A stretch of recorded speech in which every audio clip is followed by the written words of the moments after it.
നമസ്കാരം. പാലക്കാട് എംഎൽഎ രാഹുൽ മാങ്കുളത്തിൽ രണ്ടാം പീഡന കേസിൽ സമർപ്പിച്ച മുൻകൂർ ജാമ്യ ഹർജിയിൽ നാളെയാണ് ഉത്തരവ് പ്രഖ്യാപിക്കുക. തിരുവനന്തപുരം പ്രിൻസിപ്പൽ ജില്ലാ സെഷൻസ് ജഡ്ജി എസ് നസീറയാണ് ഹർജി പരിഗണിച്ചത്.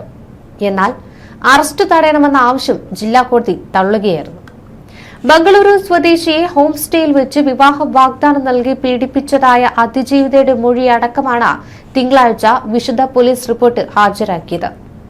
യുവതി ഊരും പേരും വെളിപ്പെടുത്താതെ കെപിസിസി പ്രസിഡന്റിന് അയച്ച ഇമെയിൽ പരാതി ഡിജിപിക്ക് കൈമാറിയെടുത്ത കേസിലായിരുന്നു അറസ്റ്റ് തടയുവാൻ കോടതി വിസമ്മതിച്ചത്. എന്നാൽ രാഹുൽ മാങ്കുളത്തിൽ എംഎൽഎക്കെതിരെ കുരുക്കുമുറുക്കുവാനാണ് അന്വേഷണ സംഘത്തിന്റെ നീക്കം. ഇതിന്റെ ഭാഗമായി രാഹുലിനെതിരെ കൂടുതൽ വകുപ്പുകൾ ചുമത്തി കേസെടുക്കും. 23കാരി നൽകിയ പരാതിയിലാണ് കൂടുതൽ വകുപ്പുകൾ ചുമത്തുക. ബലാത്സംഗ കുറ്റം നേരത്തെ ചുമത്തിയതാണ്. ഇതിനു പുറമെ പിന്തുടർന്ന് ശല്യപ്പെടുത്തുക, തടഞ്ഞുവെക്കുക തുടങ്ങിയ വകുപ്പുകൾ കൂടി ചുമത്തും. ഫെന്നിക്കെതിരെ കൂടുതൽ കേസെടുക്കില്ല. ഫെന്നി നൈനാനെതിരെ യുവതിയുടെ മൊഴിയിൽ ഗുരുതര പരാമർശമില്ല. ഫെന്നി ഹോം സ്റ്റേയിലേക്ക് കൂട്ടിക്കൊണ്ടുപോയ കാർ ഓടിച്ചിരുന്നുവെന്ന് മാത്രമാണ് യുവതിയുടെ മൊഴി. ഫെന്നിയെ പ്രതി ചേർക്കണമോ എന്ന കാര്യത്തിൽ തീരുമാനം കൂടുതൽ പരിശോധനയ്ക്ക് ശേഷം മാത്രമായിരിക്കും.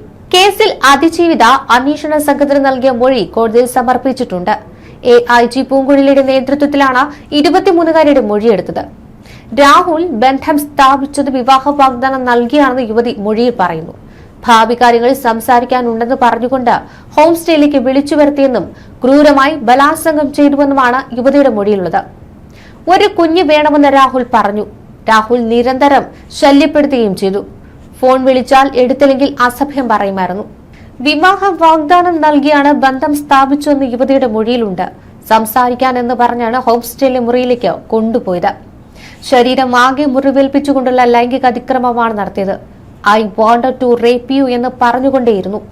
ശ്വാസമുട്ടൽ അനുഭവപ്പെട്ടിട്ടും ലൈംഗികാതിക്രമം തുടർന്നു. ലൈംഗിക അതിക്രമത്തിനു ശേഷം വിവാഹം ചെയ്യാനാകില്ലെന്നറിയിച്ചു. മാനസികമായും ശാരീരികമായും തകർന്നുപോയി. വീണ്ടും ബന്ധം പുനഃസ്ഥാപിക്കാൻ രാഹുൽ പിന്നാലെ നടന്നു. ഫോൺ എടുത്തില്ലെങ്കിൽ അസഭ്യം വിളിക്കും. വീടിന്റെ പരിസരത്തേക്ക് കാറുമായി വന്ന് കൂടെ വരുവാൻ പലവട്ടം ആവശ്യപ്പെട്ടു. നമുക്കൊരു കുഞ്ഞ് വേണമെന്ന വിചിത്ര ആവശ്യമാണ് രാഹുൽ ഉന്നയിച്ചത്. രാഹുലിനെ ഭയമാണ്. കേസുമായി മുന്നോട്ടു പോകുവാൻ ഭയപ്പെടുന്നു എന്നും അന്വേഷണ സംഘത്തോട് അതിജീവിത പറയുകയായിരുന്നു. പ്രോസിക്യൂഷൻ സീൽ വെച്ച കവറിൽ മൊഴി സമർപ്പിക്കുകയായിരുന്നു.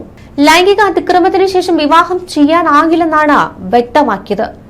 തുടർന്നാണ് ഇത്തരത്തിൽ രാഹുലിനെ ഭയമാണ് എന്നും പറഞ്ഞുകൊണ്ട് ഈ ഒരു മൊഴിയൊക്കെ നൽകുവാൻ ഈ അതിജീവിത തയ്യാറായത്. തിരുവനന്തപുരം സെഷൻസ് കോടതിയാണ് ജാമ്യാപേക്ഷ സമർപ്പിച്ചത്. അതിവേഗ കോടതിയാണ് അപേക്ഷ പരിഗണിച്ചത്. എന്നാൽ നിയമം പീഡന കേസിൽ ഹൈക്കോടതി 15 വരെ അറസ്റ്റ് വിലക്കിയിട്ടുണ്ട്.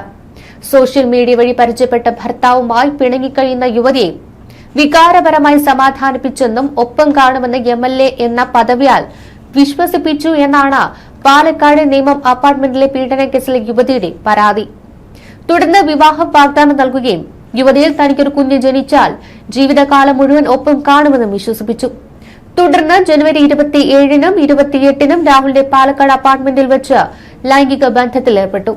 മാർച്ച് 4ന് ഇരയുടെ തൃക്കണ്ണാപുരം അപ്പാർട്ട്മെന്റിൽ വെച്ച് ശാരീരികമായി ഉപദ്രവിക്കുകയും ബലാത്സംഗം ചെയ്യുകയും ചെയ്തു. മാർച്ച് 17ന് ഇതേ അപ്പാർട്ട്മെന്റിൽ വെച്ച് ഭീഷണിപ്പെടുത്തി നഗ്ന വീഡിയോകൾ പകർത്തി.